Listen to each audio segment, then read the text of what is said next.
Abantu okwetolera eggwanga babukeereza nkokolo okulonda Bassentebe byalo ku bifo 6,000 wano mu Kampala abalonzi ku Nasser beediimye ne bayiwa okulonda nga balumiza vuganyizza ku kadi ya NRM Habu Salongo okukunga abayayo okuva mu kisenyi okujja okumulonda.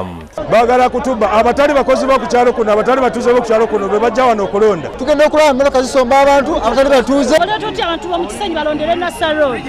Bavudde mu mbeera y'abalonzi abalondesa n'okukebera enkala z'abalonzi era wano poliisi yitiddwa okubirira okuzza embeera mu nteeko. Je beegweredde nga beesimbye 6 bonna bakwatiddwa era n'okulonda ne kuyiika. Abantu bagumiikirize baleete endagamuntu zaabwe. Mushawuli yako bivillage etwalira mu kikubo okulonda kuzze mu kigo ewezingo bala beesimbye okubadde nantegero oyingo ni abadde Ssentebe ne Badru Mukasa Kasasa John ono wadde Pine Mwonge Bashir owefudde ekivudde ku basuubuzi okwagira Kasasa ng'abatembi balese Mwonge Bashir wabadde okutabulatabula okwenjuyi zombi ng'abatembi balumiza abasuubuzi okuleeta abaze okutabula nga w'abantu obukonge abatali ba mu kitundu kyabwe. Bawoza bakebera bakera bo banakebera mpaka bana abali abomata bamujja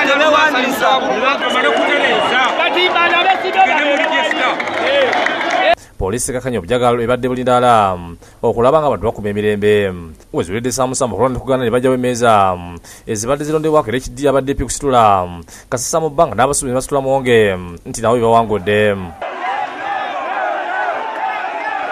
Ate mu UTC village isangibwa mu Lukago Nakasero form Badru Kirumaji yayise mu katavuganyiziddwa bwatu nalondo lukiiko lw'engo omumyuka we yahamedika yiwa busuulwa ategeeza nga bagenda okulaga n'abasuubuzi okuuma obutebenkevu.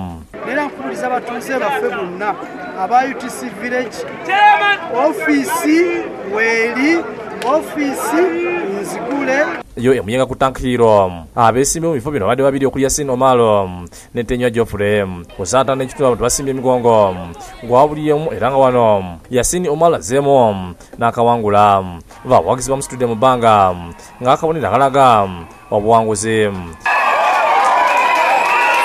Kulwanisa obumenyi bw'amateeka mu kitundu kino okulaba nga amakubo gaffe tegalina binnya okulaba nga tulina amataala mu nguudo. Erunguja Musindawula zone wabadde wakajagala oluvannyuma olw'okuyiwa okulonda mu kitundu kiddirira abalonzi okola effujjo ekitisiza abalondesere batyo ne badduka. Kino kiwaliriza Bassentebe abadde beesimbye okwerangirira nga buli omu afulumye n'abawagizi be nga bebawaga. Embere newaliza RCC w'e Lubaga Richard Buga by'okubisaamu engatto okugerako nabo. Akalulu wano tekakubiddwa.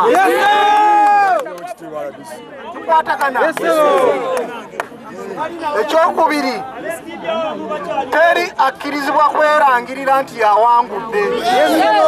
Twogereko n'abeesimbye okubadde kyambadde gita ali natunyola ensonga zino. muzeeyi abadde ku kakiiko abadde kiyamani w'ekyala kyakalanyiza okulonda olw'okuba tabadde n'abalonzi agenza okulanga ennamba yaffe ennene ne bakolagana ne mutabani we ne baleeta abayaayi ne bakyakalanya akalulu kaffe naye tukitwala nti kati obuwanguzi bwaffe kuba yakalulu. Ne Kasaawe Erunguja zone 8 okulonda ku yiiso olw'ebyokwerinda ebadde ebitono. Twogereko n'abamu ku beesimbyewo ne balaga obutali mumativu ku ngeri okulonda gye kukwatiddwamu.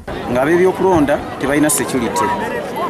Ekyokubiri ne mukama wange yennyini abaddeko nga chairman akunze abantu bangi okuva mu zooni ez'enjawulo kuba mu kitundu abadde talina mbuwagizi. Ate ku musajja alumwa mu kisenyi abalonzi basse kulonda kuganda nga bagamba nti tewali nkala z'abalonzi bano bafundikidde okulonda nabo bakuyiye.